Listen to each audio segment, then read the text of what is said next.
sebelum Balai Pustaka ini didirikan, itu sudah ada banyak karya-karya sastra yang muncul ya, terutama digunakan ini para tokoh pergerakan untuk media kesastrawanan mereka ya. Oke. Dan ketika pemerintah Hindia Belanda ini melihat kondisi banyaknya karya sastra yang muncul pada masa itu, dan di satu sisi pemerintah Hindia Belanda juga melihat bahwa karya sastra itu tidak hanya karya sastra ensik, tapi juga digunakan dalam ini ya, kerangka kesadaran kebangsaan. Nah, oleh karena itu kemudian pemerintah Hindia Belanda bukan mengawasi, dalam istilah ini digunakan membimbing ya bacaan-bacaan rakyat yang muncul pada masa itu, sehingga tadi 1908 itu didirikan Komisi Bacaan Rakyat, Komisi for the Inland School and Flock Lecture ini ya. Nah, kemudian komisi ini tahun 1817 ini dirubah menjadi ini Kantor for the Flock Lecture, jadi kantor bacaan rakyat. Dan kemudian kantor bacaan rakyat itu menjadi Balai Pustaka sampai sekarang ini. Nah, tugas dari komisi tersebut ini memeriksa dan mencetak naskah-naskah cerita rakyat yang ditulis dalam bahasa daerah semula seperti itu ya, sekaligus juga mengawasi ini karya-karya sastra yang berpotensi ini menggerakkan kesadaran kebangsaan ya. Ini tugas dari Komisi Bacaan Rakyat itu ketika didirikan Balai Pustaka ya. Oke.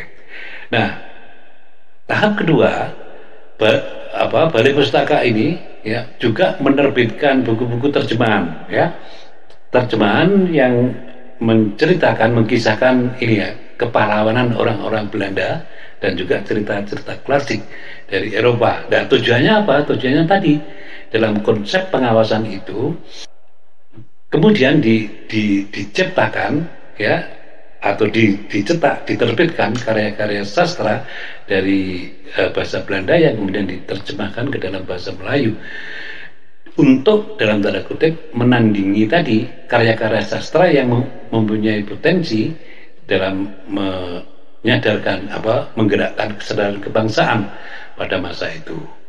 Ini awal dari kerja Balai Pustaka ini ya. Oke. Nah, kemudian tahun 1914 ini Balai Pustaka menerbitkan roman pertama kali dalam bahasa daerah ya, bahasa Sunda. Ini karangan Dika Ardiwinata yang berjudul Racun bagi Kaum Muda ini. Nah, kemudian karya saduran ya, karya klasik dari Belanda, Van Maurik ini diterbitkan ya, disadur menjadi cerita Si Jamin dan Si Johan ini oleh Merari Siregar 1918. Selain itu juga ini Merari Siregar juga menulis banyak karya sastra ya, misalnya ini Azab dan Sengsara, Seorang Anak Gadis, dan seterusnya itu. Nah, karya-karya roman atau karya sastra dari Balai Pustaka ini juga ini mencoba menghadirkan perlawanan ya, tanda kutip, dari sastrawan muda tentang adat ya, terutama ini adat kawin paksa. Dan ini nanti akan muncul banyak karya-karya yang konsepnya, temanya itu kawin paksa ini ya. Jadi adat kawin paksa oleh para sastrawan itu juga ditentang dalam bentuk menghadirkan, menerbitkan karya-karya roman ya. Roman itu seperti novel sekarang ini ya. Misalnya ini Malah Rusli ini juga menerbitkan Siti Nurbaya 1922, Muhammad Kasim Muda Taruna. Dan tema-tema itu menjadi tema yang paling paling banyak diminati ya oleh para pembaca pada masa itu. Nah, di sini di hampir semua karya-karya yang bertema kawin paksa itu intinya ini ya, jadi campur tangan orang tua terhadap perjodohan anaknya ya, intinya seperti itu ya. Seperti misalnya Siti Nurbaya yang sudah difilmkan itu menceritakan ini ya. Kemudian muncul lagi karya-karya sastra, ini misalnya dari Kejora, ini Karam dalam Gelombang Percintaan. Ini juga konsepnya atau tema dari karya sastra itu tentang tadi ya, kawin paksa tadi. Kemudian ada lagi karya dari Abbas Sutan Pamuntjak, ya ini Pertemuan. Ada lagi karya dari Abdul Agher dan Nurziah Iskandar, Cinta yang Membawa Maut. Nah ini juga konsepnya tentang tadi ya, apa, kawin paksa tadi ya, ini. Nah kemudian dari konsep kawin paksa itu juga ini ya, konsep menentang adat ya, terutama adat tentang perkawinan itu ya. Misalnya Adi Negoro ini menerbitkan Darah Muda. Kemudian Asmara Jaya ya, ini roman Asmara Jaya ini diterbitkan 1928. Dia juga ini ya, menggambarkan tentang anak-anak muda yang menentang adat dan membela hak-hak untuk menentukan jodohnya sendiri. Jadi hampir 2 dasawarsa itu tema menentang adat dalam konteks ini, perkawinan paksa itu muncul di dalam karya-karya roman atau novel-novel pada masa itu ya. Ini termasuk juga ini karya Abdul Muiz, ini Salah Asuhan ya, judulnya Salah Asuhan. Ini juga melihat ini adat kawin paksa itu lebih realistis ya.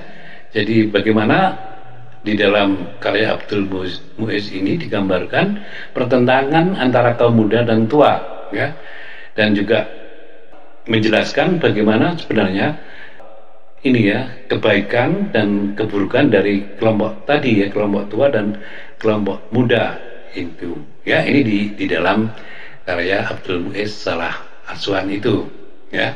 Oke.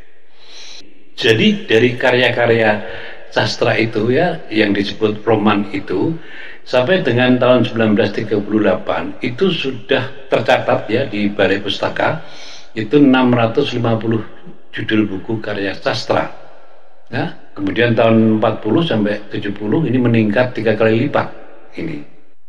Selain itu, jadi ada karya sastra serius ya, tadi roman-roman tadi yang sudah saya sebutkan sebelumnya. Itu juga ada karya sastra yang disebut karya sastra picisan. Ini juga banyak ya. Ini selama 10 tahun itu sudah tercatat ya, tercatat di Balai Pustaka itu 2.500 judul ya. Ya, ini ada dari penerbitan ya, perorangan, terutama di masyarakat Tionghoa ya. Ini apa, juga menjadi bagian dari 2.500 judul ini.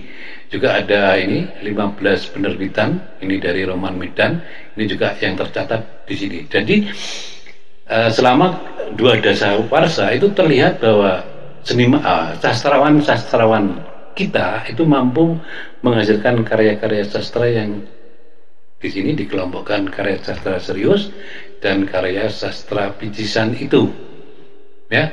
Nah banjirnya ini ya, ini menurut Profesor Theo, jadi karya sastra yang dianggap karya sastra picisan itu memang kalau dilihat dari sastranya itu memang kecil ya, tetapi kalau dilihat dari ini apa, kepentingan ilmu sosial, terutama ini ya, ini gambaran dari itu budaya perkotaan, ini justru menjadi penting. Jadi karya sastra picisan dari aspek kesastraannya itu oleh sastrawan serius itu dianggap tidak penting, makanya diberi nama picisan. Nah, nama picisan ini juga dilontarkan oleh sastrawan Balai Pustaka yang menulis roman-roman serius tadi ya, ini ya. Tetapi Profesor Theo melihat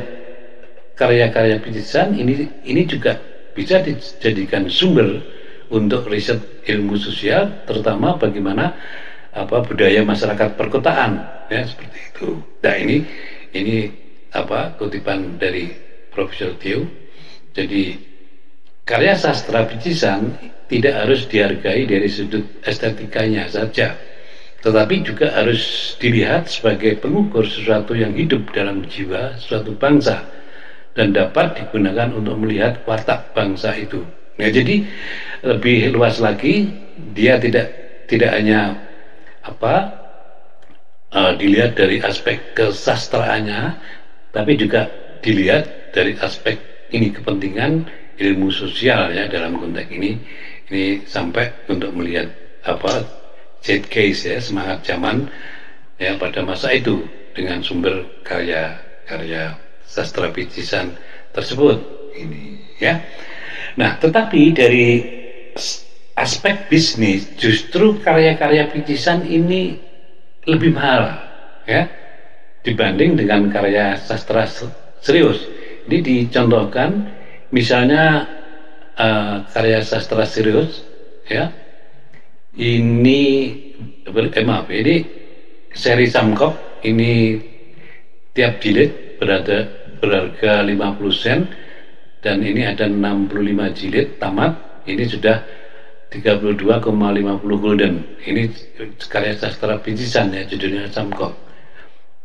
Dan karya sastra serius misalnya ini sebagai perbandingan yang berjudul 3 Panglima Perang, ini setebal 552 halaman, ini hanya dihargai 1 gulden. Jadi dari aspek bisnis, karya-karya sastra bicisan itu laris ya, dan lebih mahal dibanding dengan karya sastra serius ini ya. Oke. Nah, kemudian ini keseriusan pemerintah Hindia Belanda terhadap perkembangan sastra itu diwujudkan dalam bentuk subsidi. Jadi pendanaan Balai Pustaka sejak dia didirikan sampai tahun 40-an itu didanai oleh pemerintah Hindia Belanda ya.